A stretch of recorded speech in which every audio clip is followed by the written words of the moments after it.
In the heart of the meticulously manicured suburb of Willow Creek, where every lawn was a perfect shade of emerald green and every house was painted in muted, HOA-approved tones, lived a man named Daniel Harper.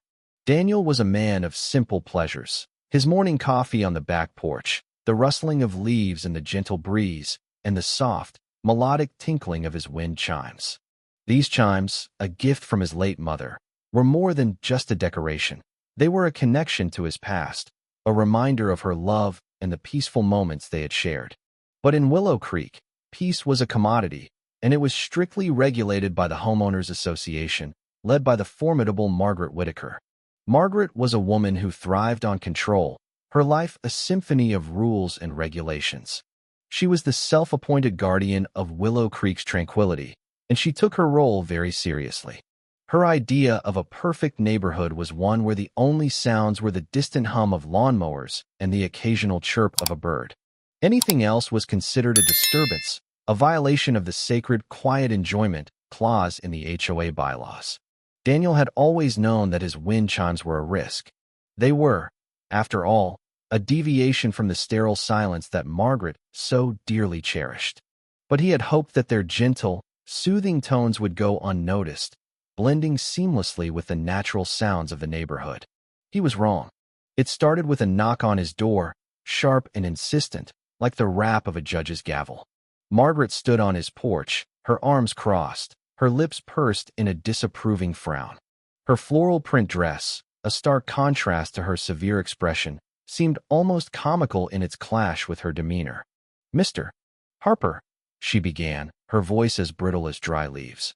"I'm afraid I must address a matter of grave concern." Daniel feigned innocence, though he knew exactly what was coming. "Yes, Margaret. What seems to be the problem?" "Your wind chimes," she declared, her eyes narrowing. "They are disruptive. They create a constant, irritating clatter. They disrupt the neighborhood ambience." Daniel couldn't help but chuckle. "Neighborhood ambience? Margaret, they're wind chimes. They're barely audible beyond my own yard." But Margaret was not amused. "They are making it impossible for me to hear myself think," she snapped. "And I'm not the only one who feels this way." Daniel knew that arguing with Margaret was futile. She was a woman who lived and breathed the HOA bylaws, and she had the full force of the association behind her. Within days, he received a formal notice, printed on crisp, official HOA stationery, informing him that his exterior noise-generating device was in violation of the community's quiet enjoyment guidelines. The letter demanded the immediate removal of all unapproved noise-generating yard decorations, threatening escalating fines and potential legal action if he failed to comply. Daniel's initial reaction was a mixture of annoyance and disbelief. Were these people serious? Was the gentle tinkling of wind chimes really such a threat to the peace and quiet of Willow Creek? He tried to reason with Margaret, inviting her over to his porch, offering her a cup of tea, and explaining that the chimes were a source of relaxation for him, that they added a touch of beauty to his backyard. But his arguments fell on deaf ears. Margaret was not interested in reason or logic. She was interested in rules and regulations, and in enforcing her narrow definition of acceptable noise levels upon everyone within her reach. As Daniel stood on his porch, clutching the HOA's threatening letter, he felt a deep, simmering resentment. This wasn't just about wind chimes. It was about principle. It was about the right to enjoy his own property, to express his own individuality, without being harassed by a power-hungry, noise-obsessed busybody. And then it hit him, a spark of an idea, audacious, unconventional, and wonderfully subversive. If Margaret wanted silence, he'd give her silence. But before that, he'd give her a sound she'd never forget. Daniel's plan was simple yet brilliant. He would turn his backyard into a sonic battlefield, a testament to the power of noise, a giant middle finger to the HOA's obsession with quiet. He would install a 30-foot gong, a massive, resonant instrument that would not only defy Margaret's demands, but also become a symbol of rebellion for the entire neighborhood. The first step was to ensure that his plan was perfectly legal. Daniel delved into the HOA bylaws, scanning through sections on noise restrictions, exterior decorations, and yard maintenance. He also researched local noise ordinances, state laws regarding nuisance sounds, and even federal regulations on the use of large percussion instruments. To his delight, he found nothing that would prohibit his plan. The HOA, in their obsession with controlling every blade of grass and every paint color, had overlooked the possibility of a sonic rebellion. They had left a loophole, a glorious gong-shaped loophole, and Daniel was about to exploit it to its fullest potential. Finding a supplier for a 30-foot gong was no easy task. After some serious searching, Daniel eventually found a company called Gongs Unlimited, a business that specialized in crafting custom-made gongs for orchestras, meditation centers, and, apparently, eccentric suburban homeowners with a vendetta against their HOA. The owner, a man named Bob, was initially bewildered by Daniel's request. A 30-foot gong, Bob repeated, his voice a mixture of disbelief and amusement. For your backyard? That's right, Daniel replied, trying to sound as serious and confident as possible. Solid bronze, the best you've got. And I need it to be resonant. Very resonant. Bob, it turned out, was a man who appreciated a good challenge. He explained the process, the materials, the craftsmanship that would go into creating such a massive instrument. He talked about the different types of bronze, the importance of proper hammering, and the secrets of achieving a deep, sustained tone. He also, with a twinkle in his eye, warned Daniel about the potential for structural damage if the gong was struck with too much force.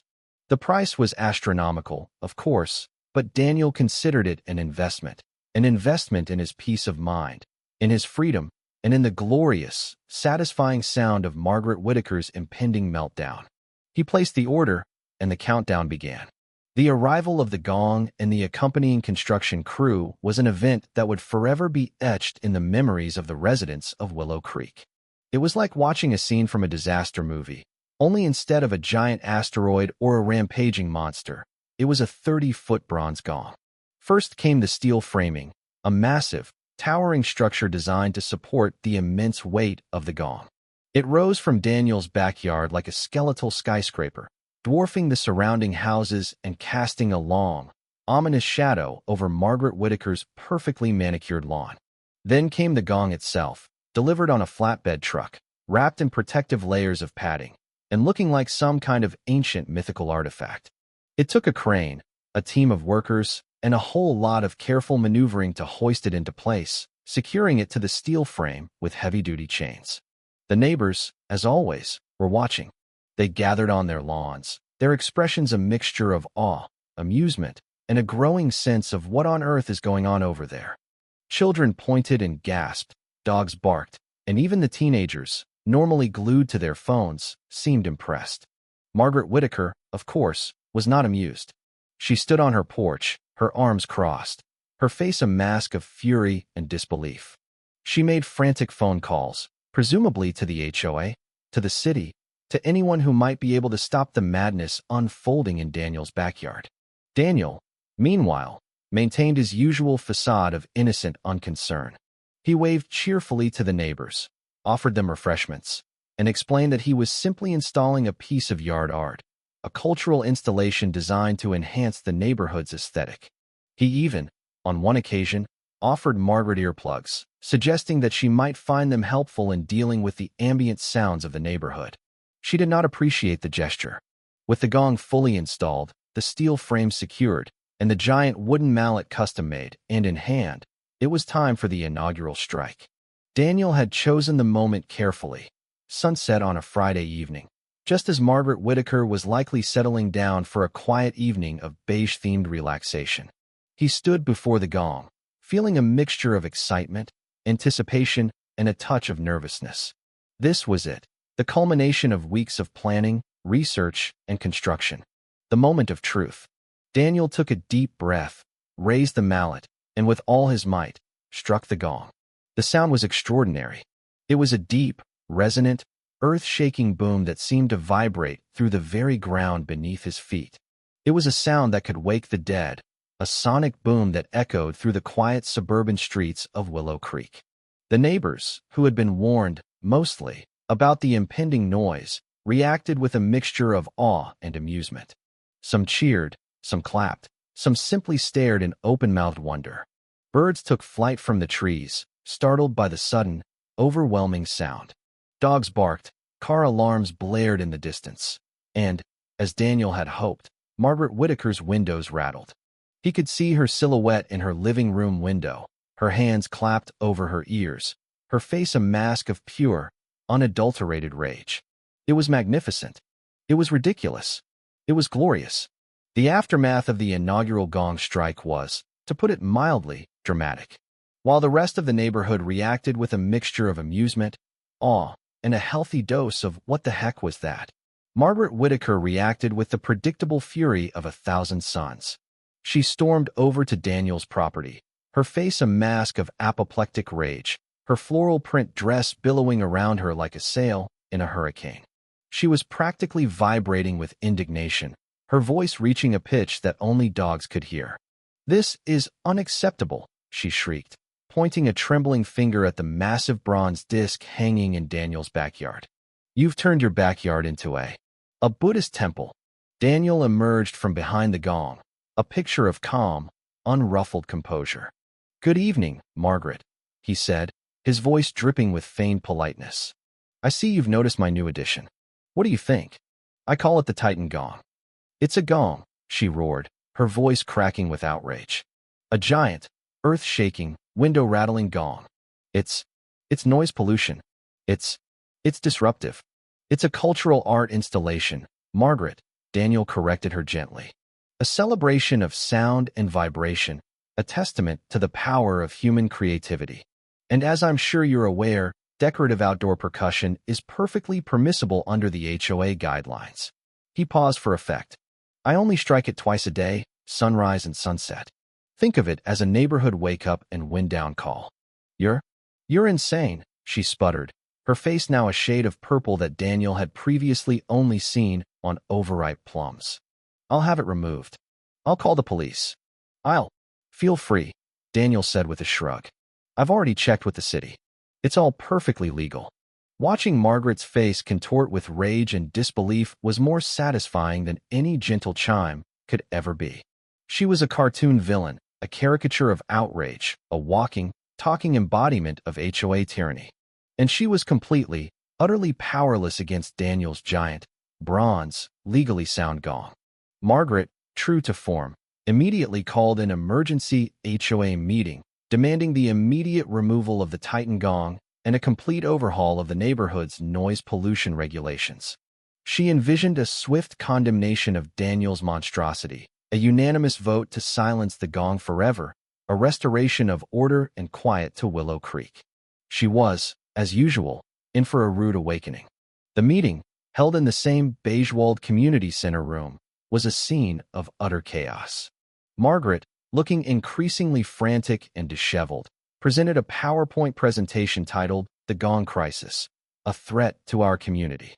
The presentation was filled with blurry photos of the gong, exaggerated claims about its destructive power, and a series of increasingly desperate bullet points. Excessive noise pollution, disruption of neighborhood peace, attracts undesirables, with a picture of the Zen meditation group, violation of aesthetic harmony, with a picture of the gong next to a picture of a beige wall.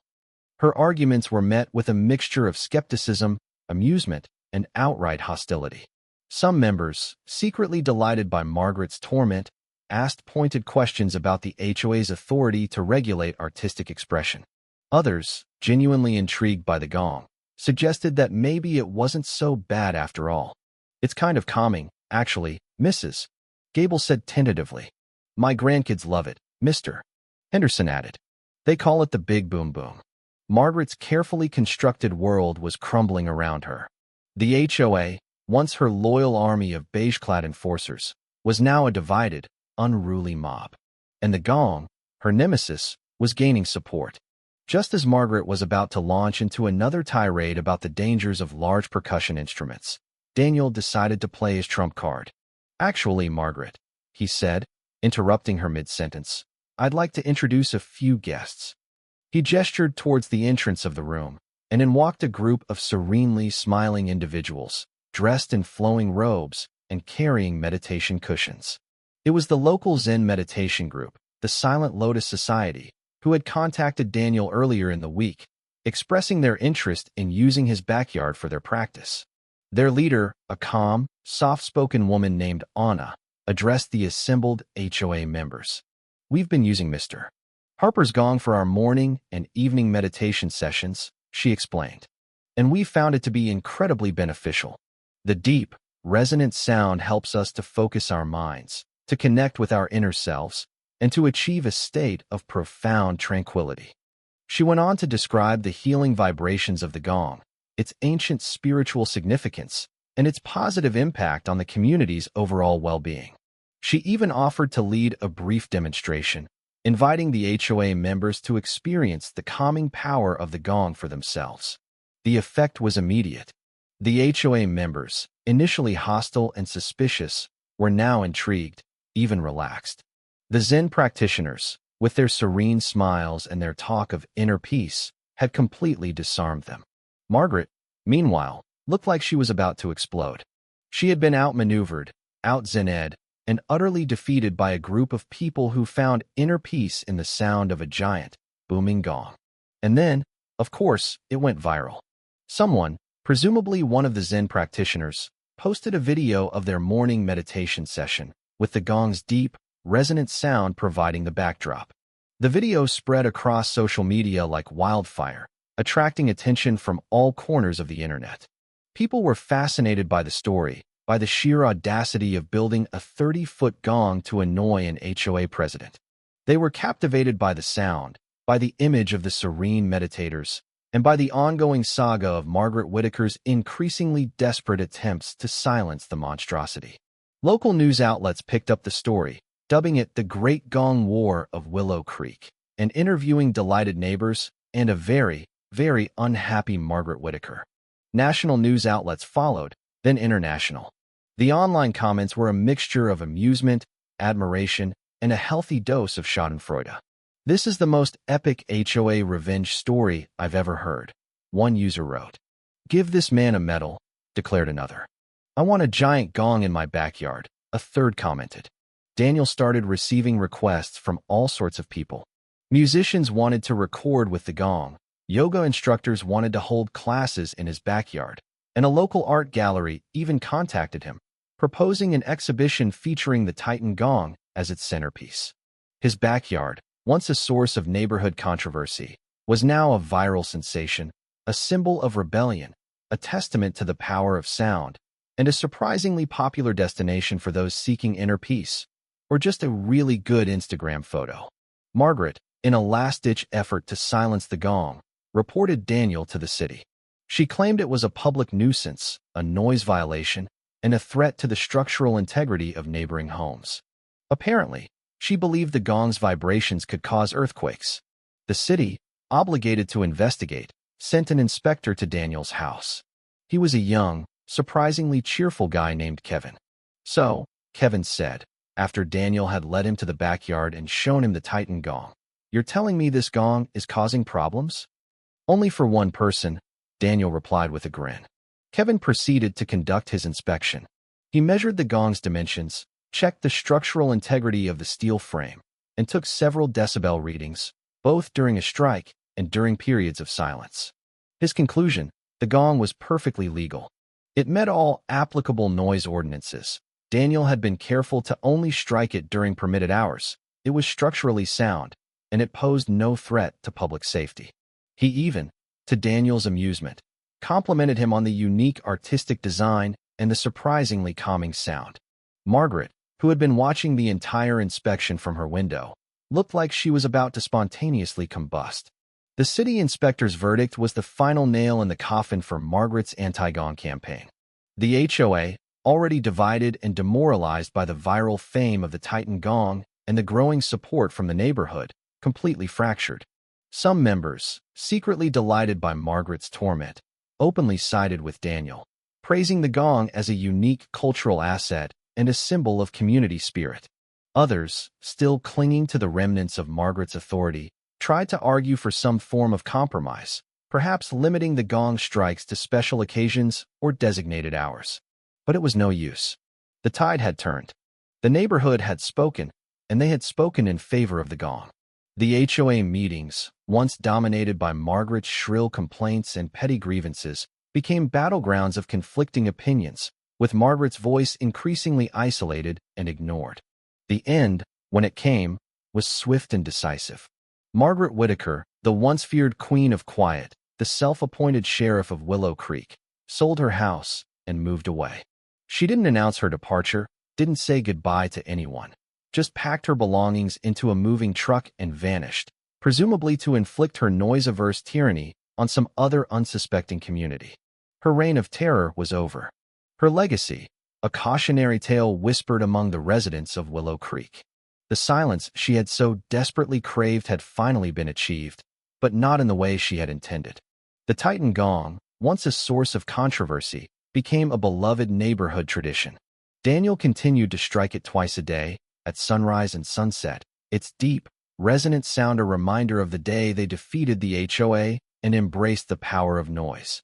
The local Zen meditation group continued to hold their sessions in his backyard, their chants blending with the gong's vibrations, creating a surprisingly harmonious and slightly surreal atmosphere.